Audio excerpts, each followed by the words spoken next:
리더십과 바이러스, 오늘은 첫 번째 시간입니다. 리더십 바이러스. 코로나 바이러스로 인해서 바이러스란 말을 듣기만 해도 피로도가 높습니다. 코로나 바이러스 때문에 바이러스를 사용한 것은 아닙니다. 2005년 6월에 리더십 바이러스라는 책을 발행했습니다. 리더십 바이러스 아이디어는 1999년에 리더를 리더되게 하는 리더십, 헬퍼십이라는 책에서 나왔습니다. 지금 보시는 동영상 내용은 2010년에 발행한 리더십 바이러스와 백신이라는 책 내용을 바탕으로 휴먼 브랜드의 리더십 관점으로 만들었습니다. 왜 리더가 되면 갑자기 말이 많아지고 귀가 얇아지고 하루에도 마음이 12번씩 바뀌게 될까요? 이뿐이 아닙니다. 혼자 있으면 초조하고 다른 사람들의 잘못이 자꾸 떠오르며 주변 사람의 태도에 대해서 의심을 하죠. 이것은 리더십 바이러스의 대표적 감염 증상입니다. 제가 브랜드 컨설팅을 할 때 최고 경영자 및 브랜드 관리자들이 조용히 찾아와 매우 당혹스러울 정도로 이상해진 자신의 태도를 고백했습니다. 물론 저도 그들과 같은 리더십 바이러스에 감염되었기에 그들과 충분히 공감대를 가지고 깊은 이야기를 나눌 수 있었습니다. 그래도 이처럼 상담을 요청할 정도로 자각 증상을 느끼는 리더들은 양호한 편이죠. 남들이 눈치채기 전에 자각할 수 있다면 초기에 치료할 수 있습니다. 문제는 이런 감염을 전혀 느끼지 못하거나 오히려 카리스마를 구축하는 일련의 과정이라고 생각하는 리더입니다. 그들은 서서히 병들어가고 있죠. 리더십 바이러스는 감기처럼 고열과 기침을 하는 외부적인 증상이 없는 질병입니다. 리더십 바이러스는 마음에 감염되어 있어서 기존 의학 도구로는 파악할 수 없습니다. 분명한 것은 예전과 다른 현격한 태도의 변화가 일어난다는 것입니다. 게다가 리더만 걸리기에 팔로워들은 전혀 눈치채지 못합니다. 혹시 눈치챘더라도 팔로워가 감히 리더에게 리더십 바이러스에 걸렸다고 말하지 못하죠. 시간이 지나면 잘 될 것이라고 믿고 참을 뿐입니다. 왜 리더십 바이러스인가? 아마 구독자는 리더가 된 후 사람이 변했다라는 말을 들어본 적이 있거나 직접 변한 사람을 목격한 적이 있었을 것입니다. 이상하게 리더가 되면 사람이 좋든 싫든 간에 변합니다. 절대로 변하지 않는 리더가 있다면 그들은 비전, 책임, 그리고 권위에 대해서 전혀 생각하지도 그리고 사용하지도 않는 사람일 것입니다. 한마디로 리더의 자리에 앉아 있지만 리더가 아닌 사람입니다. 리더가 된 사람은 한 번도 경험하지 않은 리더 스트레스로 인해 초기 부작용과 적응 단계를 거칩니다. 반드시 리더 직분과 자아 간의 간극으로 인해 고통받습니다. 이런 차이 때문에 사람이 변할 수밖에 없죠. 암은 초기에 발견하면 어느 정도 완치할 수 있는 질병입니다. 그러나 어떤 사람이 자신의 증상이 암일 것 같다고 느낀다면 이미 늦은 것입니다. 건강한 사람도 아프지 않더라도 매년 암 검사를 받듯이 리더가 된 사람도 매일 자신을 들여다보아야 합니다. 왜냐하면 리더가 되면 리더십 바이러스에 바로 감염되기 때문입니다. 이 동영상을 어떤 팔로워가 리더에게 공유하는 것은 어려울 것이라고 생각합니다. 하지만 팔로워에게 이 동영상을 공유받았다면 그 리더는 아직 리더십 바이러스의 증후군을 보이지 않는 리더라고 판단됩니다. 그래서 이 동영상을 공유받은 리더는 예방이라는 차원에서 백신 주사를 맞는 셈 치고 보시면 됩니다. 참고로 리더십 바이러스에 감염되어 고통받고 있는 리더에게는 이 동영상을 공유하지 말 것을 당부합니다. 아마 그들은 1분도 보는 것도 힘들 것입니다. 최악의 경우 내가 리더십 바이러스에 걸렸단 말인가 라고 격분하면서 공유한 사람에게 피해를 줄지도 모릅니다. 만약 리더가 팔로워에게 이 동영상을 공유했다면 자신과 조직에 대해서 이해와 융합의 관점으로 함께 해달라는 뜻일 것입니다. 사람이 2명이 모이면 그 중에 하나는 리더이고 또 하나는 팔로워입니다. 아이들 유치원에서부터 대그룹 조직에 이르기까지 리더는 반드시 존재합니다. 그런 리더십이 이루는 관계에서 항상 문제가 되는 것이 무엇일까요? 그리고 대부분의 문제를 촉발시키는 것은 누구일까요? 바로 리더입니다. 이 동영상은 왜 그렇게 될 수밖에 없는지를 다루었습니다. 리더가 되는 순간에 감염되는 리더십 바이러스.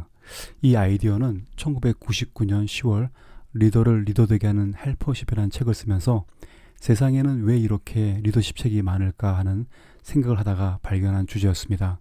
흥미롭고 재미있는 컨셉이라며 주변 사람들로부터 당장 써보라는 권유를 받았지만 리더십 가운데 오너십을 경험해보지 못한 제가 리더십 바이러스에 관한 책을 쓴다는 것은 그저 또 다른 리더십 책 한 권을 만드는 것에 지나지 않는다고 생각했습니다. 저는 여러 리더들에게 봤던 리더십 바이러스를 직접 저를 통해 임상 체험하고 싶었습니다. 그 후 저는 모라비안 바젤 컨설팅이라는 회사를 만들게 되었고 그러면서 1년쯤 뒤에는 이 책을 완성할 수 있을 거라고 생각했습니다. 그런데 예상보다 빠르게 시간이 흘러가 버렸습니다. 회사를 만든 지 2년이 지날 무렵 리더십 바이러스라는 컨셉을 이야기하게 되었습니다. 그들은 커다란 흥미를 보이며 그 책을 꼭 한번 써보라고 독려해 주었습니다. 그러나 그때는 이미 리더십 바이러스에 관한 책을 쓸 마음이 전혀 없었기에 그냥 웃었습니다. 왜냐하면 CEO가 되기 전에 초안으로 잡은 리더십 바이러스 원고에는 리더는 이래야 합니다. 저래야 합니다. 이것을 해야 합니다. 하지 말아야 합니다. 무조건 섬겨야 합니다. 등의 내용을 담고 있었는데 대표가 되고 보니 이런 법칙들이 얼마나 짜증나는 일인지 알게 된 것입니다. 24시간 중 거의 18시간을 일했고 휴가도 못 가는 것은 물론 직원들이 쉬는 토요일과 휴일에도 일할 수밖에 없었습니다. 리더십은 사치였고 리더십 바이러스는 그저 아이디어였습니다. 그 후 또 2년이 지났습니다. 저는 여러 회사의 사장들과 만나면서 그들도 저와 유사한 형태로 리더십에 대한 부담감을 느끼고 있고 그들의 고민 또한 저와 유사하다는 것을 알게 되었습니다. 제가 경험하고 파악한 리더십 바이러스 증상을 그들에게 이야기하면 모두 맞아요, 맞아. 어쩌면 그렇게 내 속에 들어와 있는 것처럼 알죠? 하며 공감하였습니다. 저에게 내상을 입힌 바이러스의 존재에 대해 확신을 가질 수 있게 되었습니다. 그러나 저는 10년 동안은 이 주제로 책을 쓰고 싶지 않았습니다. 왜냐하면 책은 글로 쓰는 것이 아니라 몸으로 쓰는 것이기에 그 책이 나간 다음에 그 기준으로 나를 바라보게 될 직원들이 부담스럽기 때문입니다. 너희 사장은 책에 쓴 대로 행동하느냐 하고 누군가 묻는다면 저는 솔직히 자신이 없었습니다. 그래서 리더의 자리에서 퇴임한 후에 책을 쓰겠다고 결심했습니다. 그러던 어느 날 회사는 어려워졌고 저도 회사의 인원을 구조조정해야 하는 상황에 몰리게 되었습니다. 갑작스런 경기 악화로 6개월짜리 컨설팅 오도 4개가 동시에 사라지면서 선택의 여지가 없었습니다. 그때의 저는 리더십 바이러스 감염에 대한 후반기 증상을 보이고 있었습니다. 하지만 증상에 대해서 보다 사실적으로 기록하기 위해 글을 쓰기 시작했습니다. 리더십 바이러스에 걸리지 않는 양손잡이 리더들. 양손잡이 리더는 리더십을 나눈 파트너와 함께 일하는 리더입니다. 여러 명의 리더 그룹을 통해 조직을 운영하는 그런 리더는 양손잡이 리더입니다. 양손잡이 리더들은 1인 리더에게서 발견되는 리더십 바이러스는 없는 듯 했습니다. 그들은 자신들의 강점은 강화하고 약점은 상대방의 강점으로 보완하는 차원을 넘어 서로를 더욱 강하게 창조하는 슈퍼 리더들이었습니다. 하지만 그 수가 많지 않아 만나기 쉽지 않았고 슈퍼 리더로 존재하는 것도 영속적인 것이 아니기에 이런 사례들을 자료하기가 쉽지 않았습니다. 주변에 동업을 했다가 좋게 끝났다는 사례를 들어본 적이 별로 없었을 것입니다. 이 말은 양손잡이 리더십으로 일하기가 어렵다는 말과 같습니다.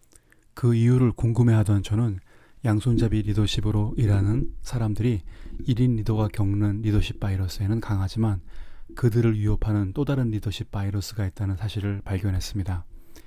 파트너십으로 일하다 보면 내면의 문제점들이 충돌하기에 어떤 분야에 있든 근무 연수가 얼마나 되었든 파트너가 몇 명이든 모두 비슷한 문제를 안고 있습니다. 그러나 그런 문제도 불구하고 파트너십으로 일하는 사람들은 계속 파트너십을 고집했습니다. 리더가 되면 리더십 바이러스에 그대로 노출됩니다. 저는 리더십 바이러스 백신 중 하나로 리더는 조직으로 다시 부활해야 합니다라고 말했습니다. 작고한 피터 드러커도 리더가 되면 그 사람은 사람이 아니라 조직이라고 말했습니다. 그렇다면 리더는 어떻게 사람이 아닌 조직으로 부활한 것일까요? 그 한 가지 방법이 있다면 그것은 양손잡이 리더가 되는 것입니다. 이제 한 명의 뛰어난 리더가 조직을 이끌어 가기에는 너무나 위험 돌발 변수가 많은 사회가 되어버렸습니다. 그러나 조직은 리더가 되면 슈퍼맨이나 램프의 요정 지니가 될 수 있거나 되어야 한다는 주문을 리더들에게 세뇌시키고 있습니다. 물론 사공이 많은 배는 산 위로 올라가는 것처럼 무조건 다수의 리더에 의한 집단 운영은 독재보다 더 위험합니다. 그럼 어떻게 할 것인가요? 이 동영상에서는 리더가 되기 위한 최선과 최후의 방법을 소개하고 있습니다. 결론부터 말하면 리더십을 버리면 주변에 사람들이 리더로 세워집니다. 이 동영상에서 리더십 바이러스의 실체와 백신에 대해서 이야기할 것입니다. 그리고 리더가 없거나 모두가 리더가 되는 궁극의 리더십, 바로 브랜드십을 이야기할 것입니다. 오늘 여기까지 하겠습니다. 감사합니다.